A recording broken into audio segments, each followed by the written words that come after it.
Hola, soy Santos Tuz. El día de hoy se conmemora el Día Internacional de la Lengua Materna. Es por ello que les traigo el siguiente mensaje en lengua maya.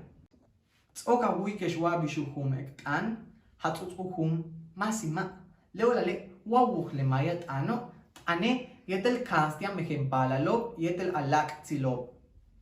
Machak sahki tumen yamashe yanuyak techbeya.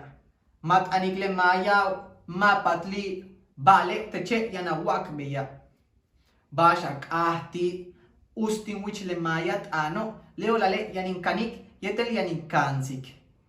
Kosh tzak umuk le mayat ano utialupahtu kuchu titulak le makobo tumentone yandunkik masewal leolale abet ek anik yetelek kansik.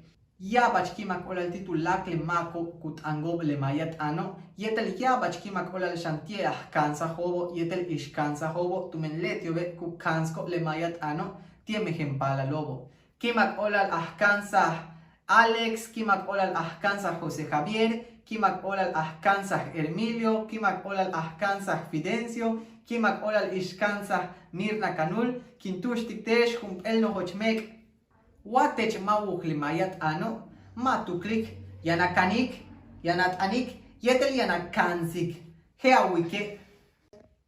Muchas felicitaciones a todas las personas que hablan una lengua materna. Les mando un gran abrazo. Malo, canantaba, bueno, cuídate.